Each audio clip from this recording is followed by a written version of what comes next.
Dayne, thank you for inviting us back to your house, and I'm super excited to go over the aquarium, everything that has changed in the past couple of years, and just talk reef. So good to see you. Thanks for coming by. Yeah.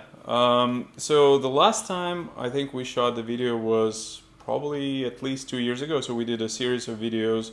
So if everybody's watching, whoever's watching can go back and see where we go talk in length about the equipment, about the dimensions, about the husbandry, and we did the whole thing on CO2. So I'm really excited to really just see where the tank is at right now and kind of cover maybe some of the changes in the past 2 years. But first, let me just say, and I never get tired of saying that, like your tank is looking spectacular. Like just everything is on point. Thank you so much. It's gone through a bit of a change. In the last year, I've done basically almost a total reboot of the corals in the tank. I see lots of torches, but I'm also glad to see that there's tons of acropora that are still kicking around, and I see a lot of new ones, and I see some of the older ones. So what happened? I think last time you got a bunch of mariculture on acropora. So what happened there? Actually, most of those went with time. The last year, my family went through some changes where we renovated the house a bit, finished the basement, have a new granddaughter that's here with us. Congrats! So thank you. It's fun, and with that, I neglected the tank a bit last winter and into the summer, and then I sort of rebooted it in the fall, and here's where we're at now. Yeah, I remember I was sending you messages and calling saying we should do a video update, and you were saying that it wasn't doing that well. So I haven't seen it. So in my mind, I was thinking, oh my, like things are gonna not look as good. But this, compared to where we were a couple of years ago, this is as good or even better. Like I'm looking at some of the colors on the corals, and they are spot on. I'm very happy with the colors so far. You can see, all the reds, the greens, the yellows, all the colors look good. I've been experimenting a little bit with it. I've been doing a little bit of moonshiners. It's not 100%, but I'm playing a little bit with different things, and it seems to be working so far. I have to still do some fine tuning on it. I haven't done enough testing yet. So for anybody who hasn't seen the original couple of videos, the tank is 6 feet long, it's 40 inches front to back, it's a peninsula style, and its height is 30 inches. Am my memory correct? Yeah. Exactly. Perfect. And I remember that story where you snuck in those extra 4 inches. Originally it was supposed to be 36 front to back, and that's right. You never regretted those 4 inches. The width is always the best thing. I Yes. always tell people, go as wide as you possibly can. That's one of the reasons I've upgraded my tank. It was 26 and now it's 30 front to back, and I agree, like those 4 inches make such a difference in the aquascape and just the fish behavior. Oh, and this is the flame that you were talking about. Like, Yes, look at this yes. guy. So That's Seymour. That was gifted to me from a friend who shut his tank down, and my grandkids just love him because of the character. He just pops out and sits there and looks at you, and my granddaughter just gets so excited when she sees him. that's gorgeous. Now the tank is also it's pretty cool. I think it was Miracles, right? Who did it? Yes. So Miracles did it. It's been 18, 19 years now. 19 years and still going strong. Like Yep. This is phenomenal. I remember, I saw it about 12 years ago for the first time, and it was breathtaking then. But it's great to see that everything is looking even better right now. I really just want to say a couple of things about your aquascape, because you're really making great use of vertical space. It's hard to even imagine how tall things are, but it's also very spacious. So you've got this kind of structure. So how do you make those structures. These are all man-made rock that I've drilled in several places, and I've pegged them, and I've drilled into the original rocks. Oh wow! So everything is pegged and movable, so to speak. Mm-hmm. So I can move the corals around as they grow, as they start to touch each other. As you can see, there's some that need to be trimmed or moved right now. But it gives more spacing between so that the water can flow between them rather than them all just sitting on top of a flat rock, so to speak. I've increased the flow a bit, especially in the back half of the tank, as you can see there with the polyps moving on the SPS. Yes. It wasn't ideal before, but I've got a lot more flow there now. I was able to acquire an Abyss 400. Oh, look at that! From a friend of mine, and it's just made a huge difference to the middle half of the tank and the back of the tank. So the SPS are doing much better on that half rather than just the front half, which where the Abyss from the downstairs is what was giving all the flow there. And with the wavy sea and the sea swirl just sweeping across the corals, you can see, as it turns, when it hits the corals, you see the polyps on the corals, or you see the rocks actually rocking back and forth, so to speak. So it just shows you the amount of flow that's there.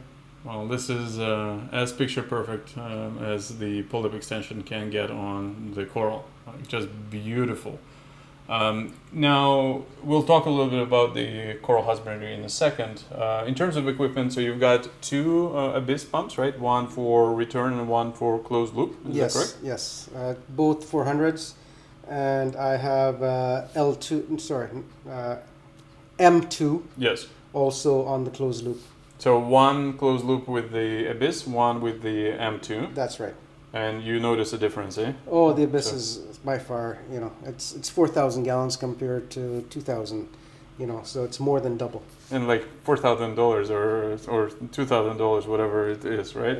Yeah, they're not cheap. So it probably translates $1 per gallon or 50 cents per gallon or something. Yeah, something like that. Yeah, but nice. It's the longevity of them. Yes.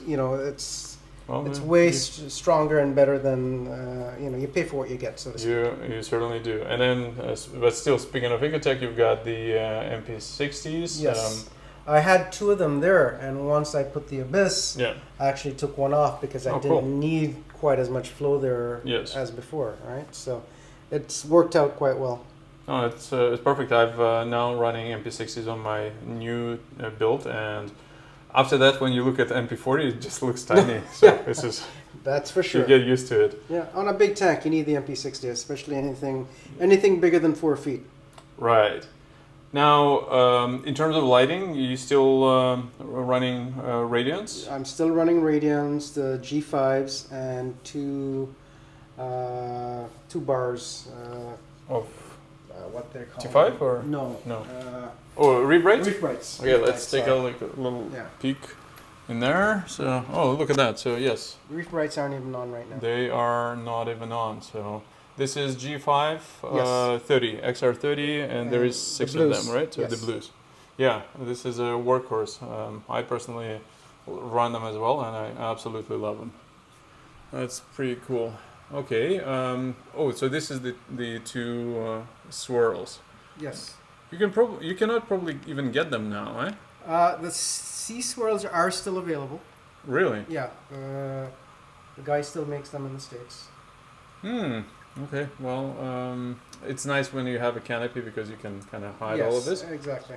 But this should give you an idea to all the viewers how you have the flow. So basically, it comes up and then starts from the short end of the far end of the peninsula, and then the water kind of goes back into the overflow there, right? That's correct. That's beautiful. Oh, and then this is probably my favorite view. That money shot is just amazing. What's this one? This is the Nero, I think it's called. So this is the Orbit. This is the Orbit, new one. sorry. So, yeah, that's the Orbit. Cool. That's the 4, I believe. There's a 2 and a 4. How do you like it? It's good.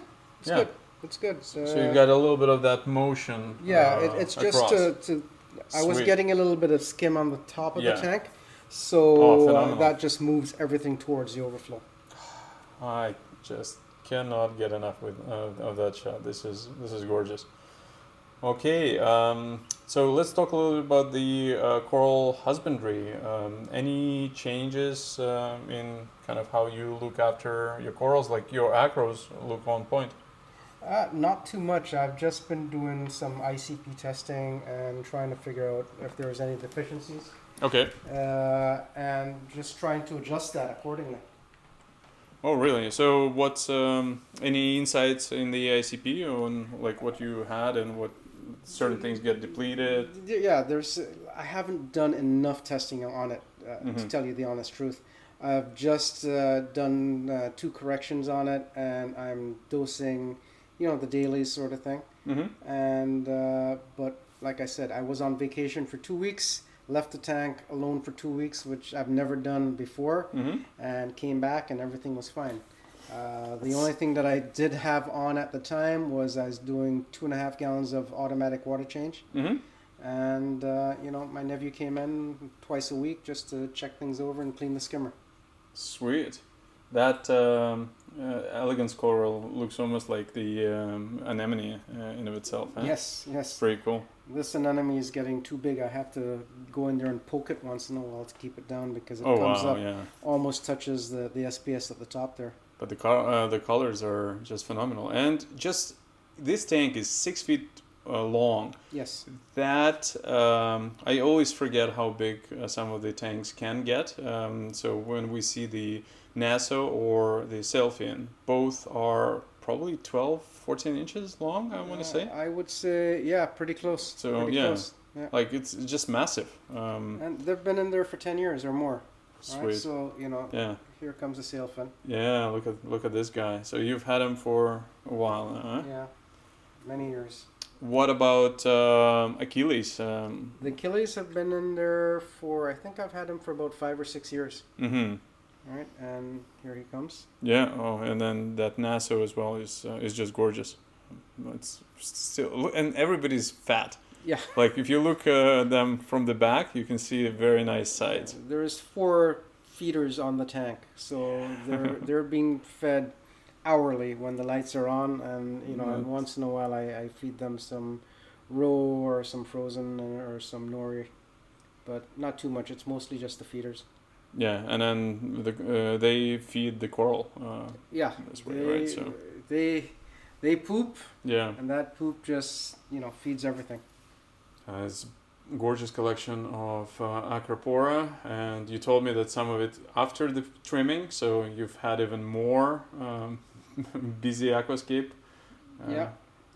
Early on. Now, what about fish? So it's kind of you've changed a lot in terms of coral, but in terms of fish, you haven't really done that. What Fish are basically the same that there was. The only thing that I had some little small fish that their lifespan is a lot shorter than the bigger ones, so they've kind of dwindled.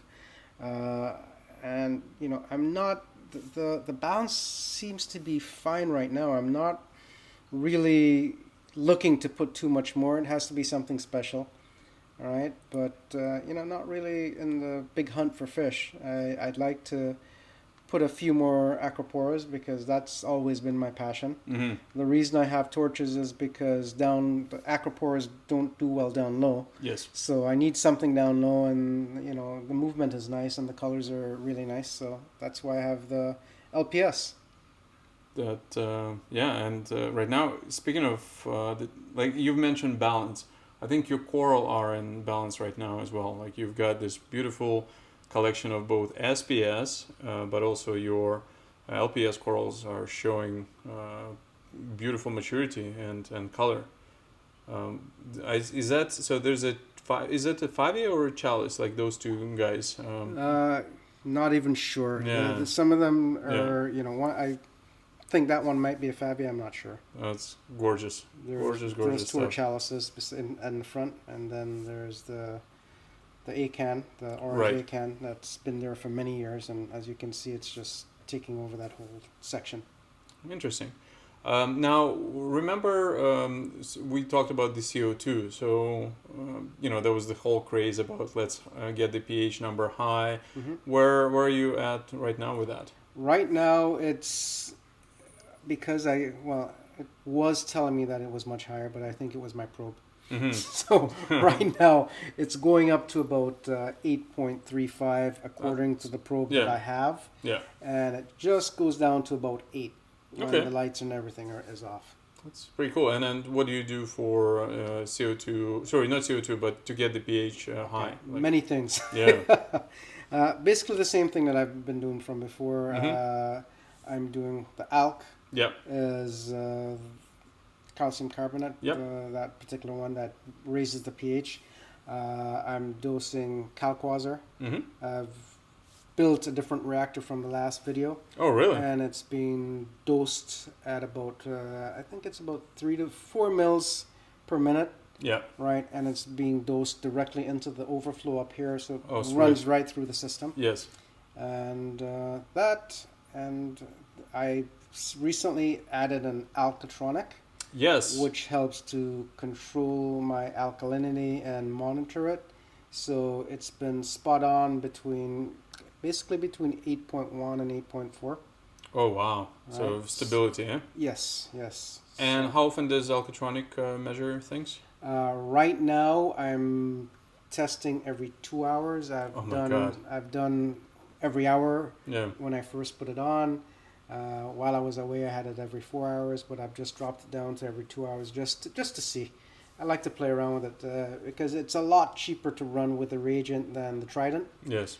You can test so much more of it. Where the Trident, I think it's like 250 ml reagent bottles. Yes. Where I mix up 4 liters. I know this is, and it lasts you like 2 months maximum. Oh no! Depending on how much you test, obviously. Yeah. I've had it for, I'd say 10 weeks now total. Okay. And I've basically gone through 2 liters of reagent. Oh, that's phenomenal. So, how's maintenance on this thing? Like, I so haven't far, you didn't have to do anything, huh? Really haven't had to do very much. That's the best. Just the initial setup to calibrate it and set it all up. Right. But it's been flawless. And tell me, when you got this tank built, so with Miracles with Derek, how was was it built in-house or did they actually deliver? It was built in-house. No, it was built on his premises. Yes. I picked it up and I brought it here. Oh, you actually did it yourself? Yes, I did it myself with many friends from the Mast Club. Yes. Way back when I was in Mast, and we had probably about 14 guys here, all from the club, all helping out. But it all worked out perfectly. Where I could have done it with 4 guys. It just moved in so easily. Yeah, this is. I just went through that process, and it's quite a challenge to move a large tank, but. Oh, absolutely, and you had to reinforce the floors and all that, which I did previously before putting it in, because it's a lot of work. It's like parking a car in your living room. I know. So you don't want to have any surprises when it comes to that. You only want to have positive surprises. That's for sure. I think it's over 4,000 pounds, right? So. Yes. That's neat. What? And how often do you do water changes now that you're kind of playing with the moonshiner? Well, since I went away, I had turned back on my automatic water change, which is basically 2.5 gallons a day. Okay. And once I do some more ICP testing and fine tune everything, I'll cut that back a little bit more. I will always do a little bit of water changes because I like to siphon out my sumps and my prop tanks and stuff from the detritus that builds up. I don't like to see stuff sitting there. So that's always going to be there, but cut back a little bit. That's very nice. And for coral, anything else you do to kind of bring out the colors? Just try and get all the traces up to where it's supposed to be. I do, like I said, a little bit of water changes. I'm using mostly ESB salt. I supplement that sometimes with some fauna or anything that's available, so to speak. Yeah, so you sometimes, because I remember you sometimes can go and get like a 50-gallon change of water with some other salt, and Right. usually you don't see any issues with that. No, no, So, I've never really had much of issues with that.